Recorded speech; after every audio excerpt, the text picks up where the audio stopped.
പ്രിയ ഇന്ന് രാത്രി ദൈവസന്നിധാനത്തിലായിരിക്കുന്ന എല്ലാ പ്രിയപ്പെട്ടവർക്കും, വിശേഷാൽ ഈ മീറ്റിംഗ് ലീഡ് ചെയ്യുന്ന കർത്താവിൻ്റെ ദാസൻ പാസ്റ്റർ ജോൺ മാമൻ, ഇതിൻ്റെ ലീഡർഷിപ്പ് കൊടുക്കുന്ന കർത്താവിൻ്റെ ദാസിദാസന്മാർ, ലൈനിലായിരിക്കുന്ന എല്ലാ പ്രിയപ്പെട്ടവർക്കും ക്രിസ്തുയേശുവിൽ സ്നേഹ വന്ദനത്തെ അറിയിക്കുന്നു. ഈ വർഷത്തെ കോൺഫറൻസിൻ്റെ അനുഗ്രഹത്തിനായി നാം എല്ലാം പ്രാർത്ഥിച്ചുകൊണ്ടിരിക്കുന്നുവല്ലോ.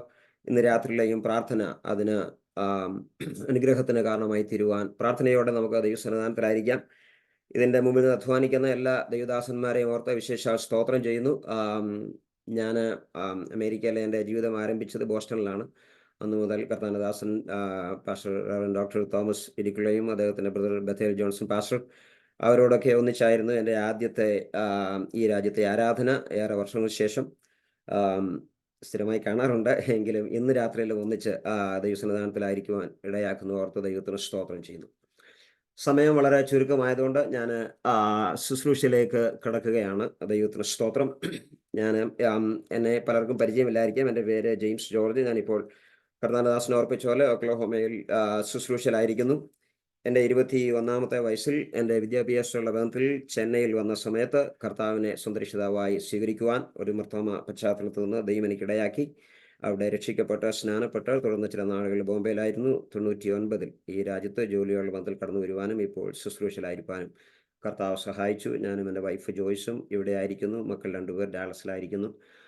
മൂത്ത മകൻ വിവാഹിതനാണ്. ഇളയ മകൻ ഡാലസ് തിയോളജിക്കൽ സെമിനാരിയിൽ പഠിച്ചുകൊണ്ടിരിക്കുന്നു, ജോലിയും ചെയ്യുന്നു. അത്രയും പറഞ്ഞ് ആ ഭാഗം ഞാൻ അവസാനിപ്പിച്ച് ഈ രാത്രിയിലെ നമ്മുടെ ധ്യാനത്തിനായി ലൂക്കോസിൻ്റെ സുവിശേഷം 10-ാം അധ്യായം അതിൻ്റെ 25 മുതലുള്ള വാക്യങ്ങളിൽ നമ്മുടെ കർത്താവ് പറഞ്ഞ ഒരു ചെറിയ ഉപമയുടെ ചില ഭാഗങ്ങൾ ഓർമ്മിപ്പിച്ച് എൻ്റെ സമയത്തിനുള്ളിൽ ഇരിപ്പാനാണ് ഞാൻ കർത്താവിൽ താല്പര്യപ്പെടുന്നത്. We're going to look at the Gospel of Luke, chapter 10, verse 25 onwards, where we see Jesus sharing the parable of the Samaritan, the Good Samaritan that we call it. അതിൻ്റെ 37-38 വാക്യങ്ങളിൽ നാം ഇങ്ങനെ വായിക്കുന്നു. അവനോട് കരുണ കാണിച്ചവൻ തന്നെ.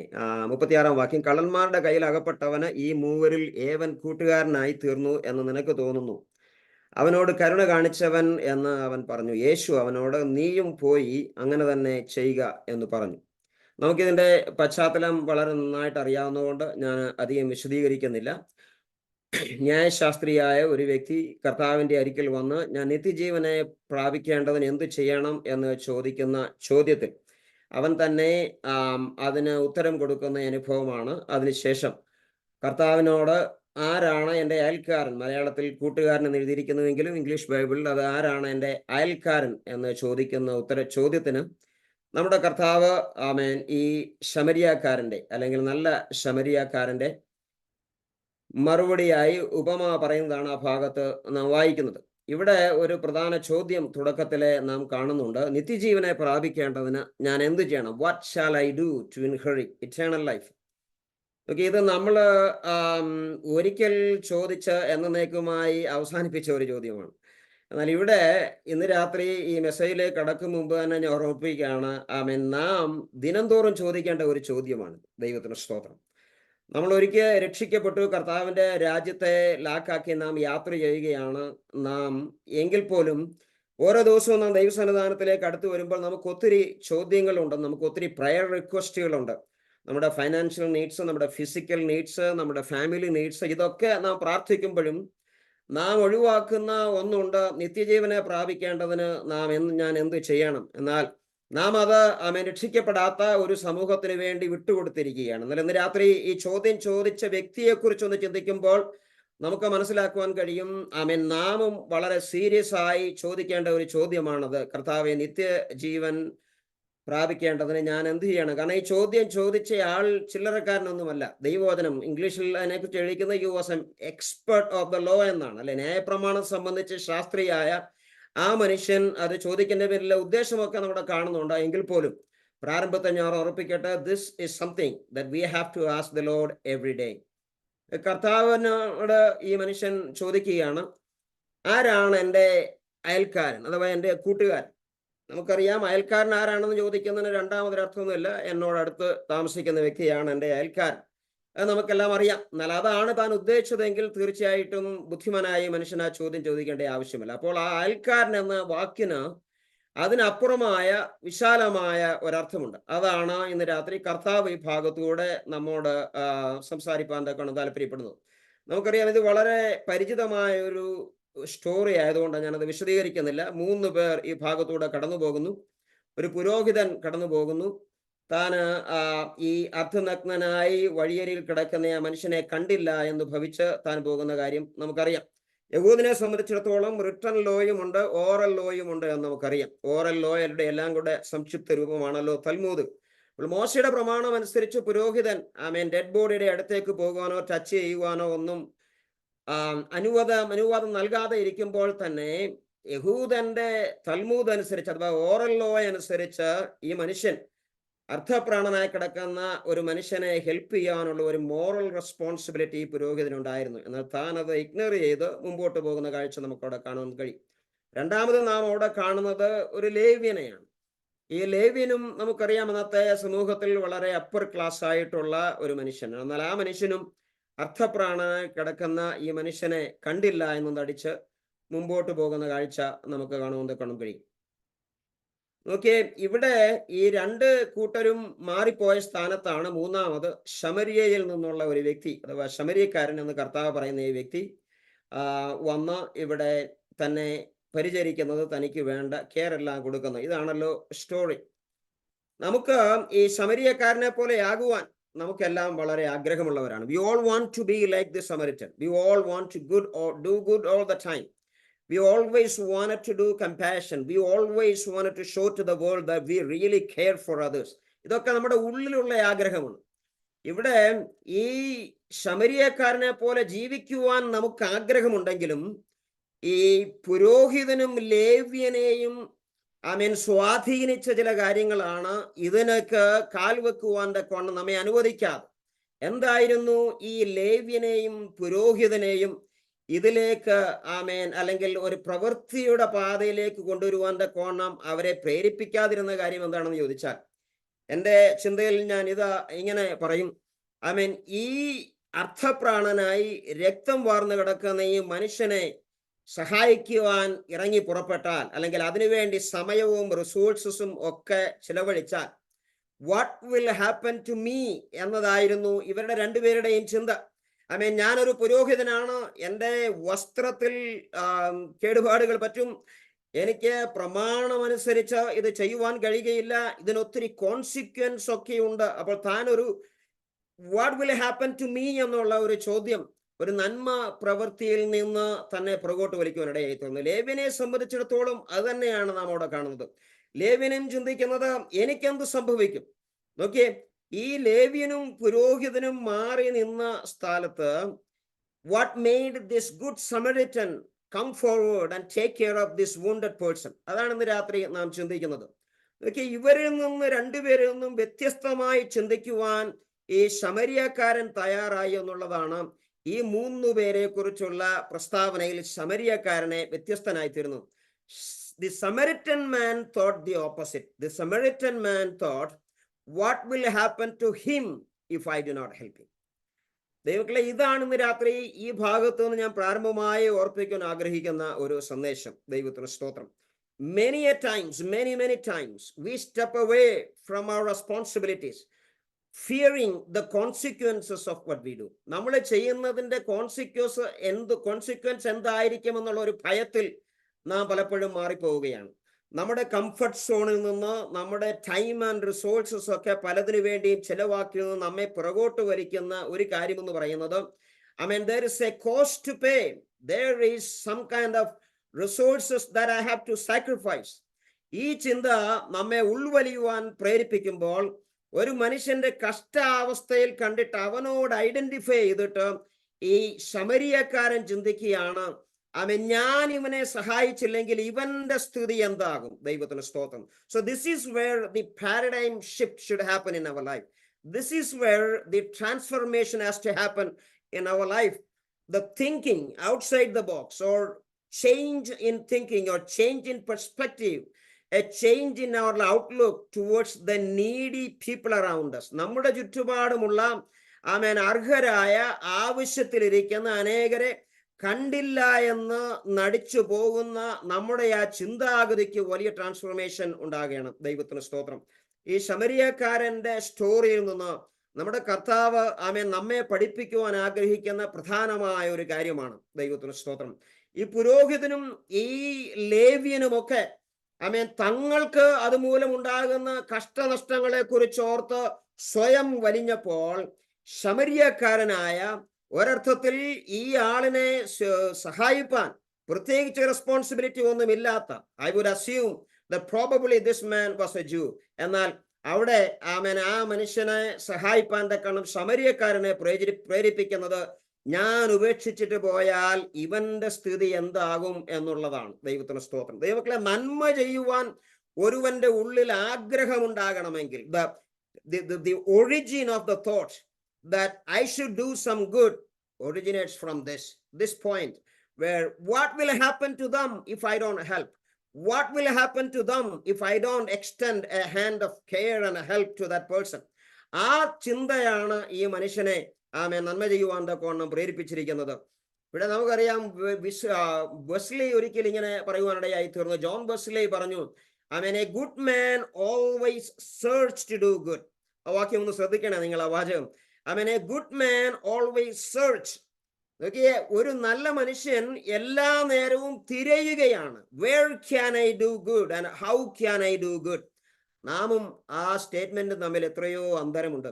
നമ്മുടെ മുന്നിൽ നന്മ ചെയ്യുവാനുള്ളതെല്ലാം ദൈവം മുമ്പിൽ കൊണ്ട് നിർത്തുമ്പോഴും നാം പലപ്പോഴും അതിന് പുറംതിരിഞ്ഞു പോകുന്ന അനുഭവമല്ലേ? എന്നാൽ ജോൺ വെസ്ലി പറയുന്നത്, a good man search to do good. അവൻ തിരക്കി നടക്കുകയാണ് ഓരോ ദിവസവും. Every day, every opportunity is looking for how can I help somebody. This is what the story of the Samaritan is speaking to us tonight. Are we searching? നമ്മൾ പലപ്പോഴും നമ്മുടേതായ പറയുന്ന ഒരു എക്സ്ക്യൂസ് ഉണ്ട്, അയ്യോ ഞാൻ അതിനെക്കുറിച്ച് അറിഞ്ഞില്ല, I am sorry, I was not aware of it. നമ്മൾ അവെയർ ആവുകയില്ല, കാരണം we do not have the intention to search for opportunities to help others.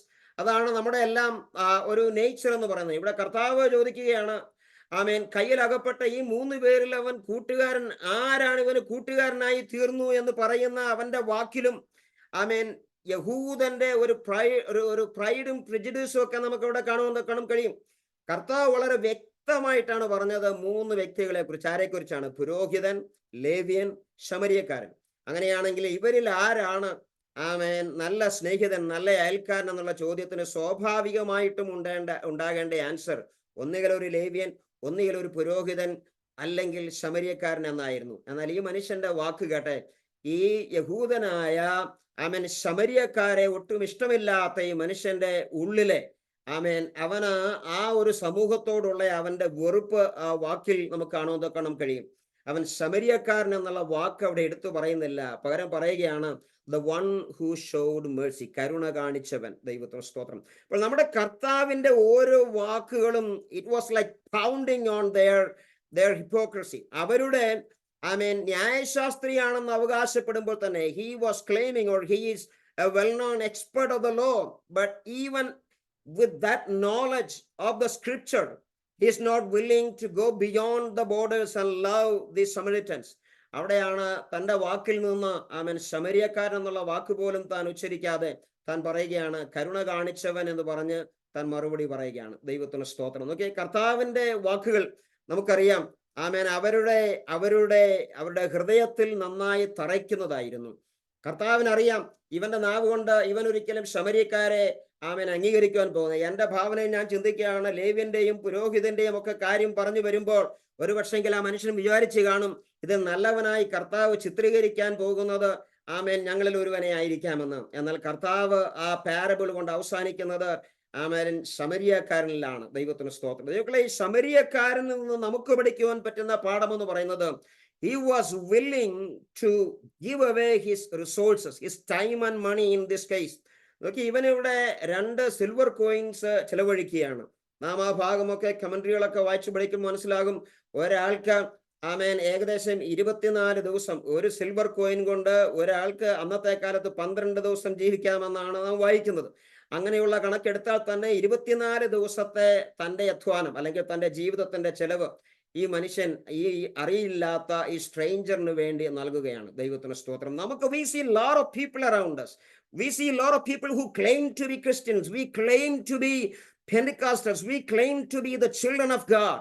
But at the same time, when it comes to sacrifice of our time and resources, especially money, we pull back. We stay away from it. We give our hearts to the Lord, but our resources are safe with us. ഇന്ന് രാത്രി ശമരിക്കാരന്റെ ഈ പാരബിളിലൂടെ കർത്താവ് നമ്മളെ he is challenging us to think outside the box and go beyond to help somebody. We need a transformation in this area of our life. We need a total transformation in the thinking of our care and consideration of others around us. We live in the prosperity of this nation. There are so many people, as you all know, on the other side of the globe are struggling for one-time meal. We always say, I'm not aware. We always say, I have some other priorities. But look at this man. He took a lot of sacrifice to come down and help this person. There's a Bible called a Notebook Bible. In that Notebook Bible, they say, it is written like this. This was exceeding, this is an expense outside his budget എന്ന് അവർ എഴുതിയിരിക്കുന്നത്. തൻ്റെ ബജറ്റിനപ്പുറം എന്ന് വെച്ചാൽ തൻ്റെ കപ്പാസിറ്റിക്ക് അപ്പുറമായ ഒരു ചാരിറ്റിയാണ് ഈ മനുഷ്യൻ ചെയ്യുന്നത്. We always wanted to do things within our capacity. That's well and good, and God is pleased in that. But we see Apostle Paul writing to 1 Corinthians 8:4. അവിടെ നാം ഇങ്ങനെ വായിക്കുന്നത്, പ്രാപ്തി പോലെയും പ്രാപ്തിക്ക് മീതെയും സ്വമേധയായി കൊടുത്തു എന്നതിന് ഞാൻ സാക്ഷി.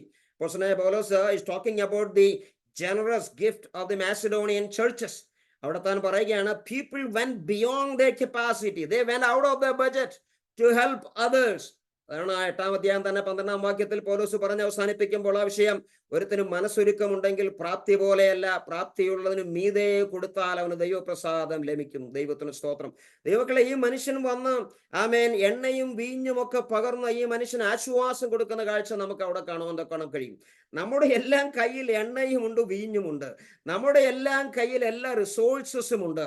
എന്നാൽ നമുക്കില്ലാത്തത് കൃപയുടെ പാദങ്ങളും കൃപയുടെ കരങ്ങളും കൃപയുടെ കണ്ണുകളും ഒക്കെയാണ്. So transformation happened in our heart. It is true and accepted. But there are other avenues in our life. There are other areas in our life where transformation has to happen. ഈ എണ്ണയും വീഞ്ഞും ഒക്കെ നിറഞ്ഞു കവിഞ്ഞിരിക്കുന്ന ഒത്തിരി പേർക്കും കൃപയുടെ കരമില്ലാത്തതിനാൽ സഹായത്തിന്റെ ഹസ്തം നീട്ടുവാൻ കഴിയുന്നില്ല.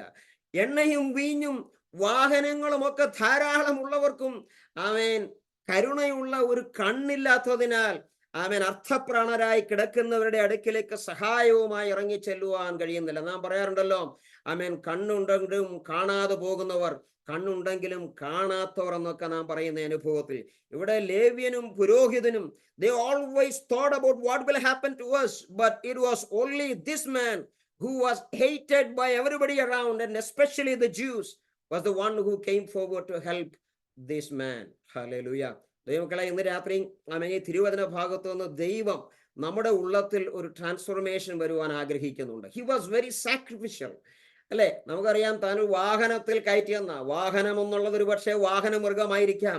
ഒരു കഴുതയുടെ പുറത്തോ അല്ലെങ്കിൽ കുതിരയുടെ പുറത്തോ ആ വഴി ഒരാൾക്ക് പോകുന്നതാണ് കംഫർട്ട്. എന്നാൽ മുറിവേൽക്കുന്ന ഒരു മനുഷ്യനെ ആ വാഹന മൃഗത്തിന്റെ മുകളിൽ ഏൽക്കുവാൻ തനിക്ക് മനസ്സുണ്ടെങ്കിൽ he was a man of sacrifice. പലതരത്തിലുള്ള സാക്രിഫൈസിന് തയ്യാറായ ഒരു മനുഷ്യനെയാണ് നാം അവിടെ കാണുന്നത്. ദൈവത്തിന് സ്തോത്രം. ഹല്ലേലൂയ. ഇനി ഒന്ന് നോക്കിയേ, ഞാൻ എൻ്റെ മെസ്സേജ് ഇവിടെ ക്ലോസ് ചെയ്യട്ടെ. ഈ മനുഷ്യനെ കർത്താവ് നല്ല ശമരിയക്കാരെന്ന് വിളിച്ചില്ല. നല്ല ശമരിയക്കാരെന്ന് വിളിക്കുന്ന ആരാണ്? നാമാണ്. We are the one calling the good Samaritan. Jesus did not mention him as good Samaritan. യേശു ഈ ഭാഗത്ത് നല്ല ശമരിയക്കാരൻ എന്ന് പറയുന്നതായി നാം കാണുന്നില്ല. അപ്പോൾ ആരാണ് അവന്റെ പ്രവൃത്തിയെ നല്ലതെന്ന് കണ്ടത്? കാഴ്ചക്കാർ, വായനക്കാർ. ഇന്ന് രാത്രി ഞാൻ ഓർപ്പിക്കട്ടെ, this is our testimony. You do what you are supposed to do and let people judge whether you are a good man or a bad man. നമ്മളെല്ലാം സാക്ഷ്യത്തിന് വേണ്ടി ഓടി നടക്കുന്നു, അല്ലേ? ശമരിയക്കാരനുള്ളതൊന്നും മാറ്റി നല്ല ശമരിയക്കാരനെന്ന് വിളിക്കപ്പെടുവാൻ ആഗ്രഹിക്കുന്നവരാണ് നാം. ദൈവത്തിന് സ്തോത്രം. അതിന് എന്താണ് നാം ചെയ്യേണ്ടത്? നാം ചെയ്യേണ്ട ഇത് മാത്രമേ ഉള്ളൂ. കർത്താവ് നമുക്ക് നൽകിയ ആ കൃപയുടെ കണ്ണുകളും കൃപയുടെ കരങ്ങളും ഹല്ലേലൂയ മനസ്സലിവുള്ള ഒരു ഹൃദയമൊക്കെ പ്രവർത്തനത്തിന് വേണ്ടി സാക്രിഫിഷ്യലായിട്ട് നാം സജ്ജമാക്കുമ്പോൾ ദൈവത്തിന്റെ ജനം അല്ലെങ്കിൽ ഈ ലോകം നമുക്ക് ഒരു പേരിടും അതിനോട് ചേർന്ന് ഒരു ഗുഡ് എന്ന് ചേർത്ത്, a man of good testimony, a man who is always interested in mission, a man who gives much to the Lord. ഇതൊക്കെ ലോകം നമുക്ക് ചാർത്തുന്ന സാക്ഷ്യങ്ങളാണ്. ഇതൊന്നും ആമേൻ പുരോഹിതനെ പോലെയും ലേവ്യനെ പോലെയും എനിക്കെന്ത് സംഭവിക്കുമെന്ന് ചിന്തിച്ചു പോകുന്ന ഒരു സമൂഹത്തിന് ലഭിക്കുന്ന നാമവിശേഷണങ്ങളല്ല. To gain the testimony, you have to be willing to take some sacrifice. സാക്രിഫിഷ്യലായിട്ട് ചില കാര്യങ്ങൾ ചെയ്യുവാൻ തയ്യാറാകുന്നതിന് വേണ്ടിയാണ് ഇങ്ങനെയുള്ള കാര്യങ്ങൾ ചെയ്യുന്നു. ദൈവത്തിന് സ്തോത്രം. ഹല്ലേലൂയ. എൻ്റെ സമയം ഇവിടെ അവസാനിക്കുന്നു. ഒരു കാര്യം കൂടെ പറഞ്ഞ് ഞാൻ അവസാനിപ്പിക്കട്ടെ. ദൈവത്തിന് സ്തോത്രം. നാം പലപ്പോഴും ഈ സ്റ്റോറിയുടെ moral of the story miss ചെയ്യും. പലപ്പോഴും നമ്മളെല്ലാം ഈ സ്റ്റോറി വായിക്കുമ്പോൾ ഇത് ആരാണ് നല്ല സുഹൃത്തെന്ന് പറഞ്ഞത് അതിൽ പറഞ്ഞിട്ട് അവനോട് കരുണ കാണിച്ചവൻ തന്നെ എന്നവൻ പറഞ്ഞു എന്ന് പറഞ്ഞ് നാം നിർത്തും 37-ാം വാക്യത്തിൽ. എന്നാൽ ആ 37-ാം വാക്യത്തിന്റെ 2-ാമത്തെ ഭാഗമാണ് ശരിക്കും കർത്താവ് നമ്മോട് പറയാൻ ആഗ്രഹിക്കുന്നത്. എന്താണ്? യേശു അവനോട് നീയും പോയി അങ്ങനെ തന്നെ ചെയ്യുക. ദൈവത്തിന് സ്തോത്രം. So go and do the same. So we still take it as a story. We still take it as a parable. We read about it, we talk about it, we pass it on to the generations, but we always miss the second portion. You also go and do the same thing. So it's not just a parable. കർത്താവ് ഒരു command കൊടുക്കുകയാണ് അവിടെ. നീയും പോയി ഇത് തന്നെ ചെയ്യുക. നാം പലപ്പോഴും അത് പ്രസംഗിക്കാറില്ല, കാരണം നമുക്കിത് ചെയ്യുവാൻ കഴിയുന്നില്ല എന്നുള്ളതല്ലേ വാസ്തവം. ദൈവത്തിന് സ്തോത്രം. ഹല്ലേലൂയ. അപ്പോൾ കർത്താവിന്റെ അരികിൽ ആരാണ് അയൽക്കാരൻ എന്ന് ചോദിക്കുവാൻ വന്ന ആ ന്യായശാസ്ത്രിക്ക് ദൈവം അവന്റെ മനസ്സിന്റെ ചിന്താഗതികളെ മാറ്റുന്ന ഉത്തരമാണ് കൊടുത്തത്. അവൻ ഒരിക്കലും അക്സെപ്റ്റ് ചെയ്യുവാൻ കഴിയാത്ത ഒരു സമൂഹത്തെ നല്ലതായി ചിത്രീകരിച്ചു കർത്താവ് ശമര്യക്കാരനെ. അതോടൊപ്പം തന്നെ തന്നോട് പറയുകയാണ്, ആമേൻ, താൻ പോയി ആമേൻ നീയും ഇത് തന്നെ ചെയ്യുക. ദൈവത്തിന് സ്തോത്രം. ദൈവമക്കളെ, this is what the Lord expects us. We love to read, we love to learn, we love to hear sermons, we love to attend fasting prayers and speak in tongues for an hour and rejoice in the presence of the Lord. But when it comes to the do part of the word, we always miss it. That is where the transformation has to happen. That is where the paradigm shift has to happen. That is where we have to change. യേശു ആ parable പറഞ്ഞ് അവസാനിക്കുന്നത് ആമേൻ ഇവരിൽ കരുണ കാണിച്ചവൻ എന്ന് പറഞ്ഞ അവന്റെ വാക്കല്ല, മറിച്ച് യേശു അവനോട് നീയും പോയി അങ്ങനെ തന്നെ ചെയ്യുക.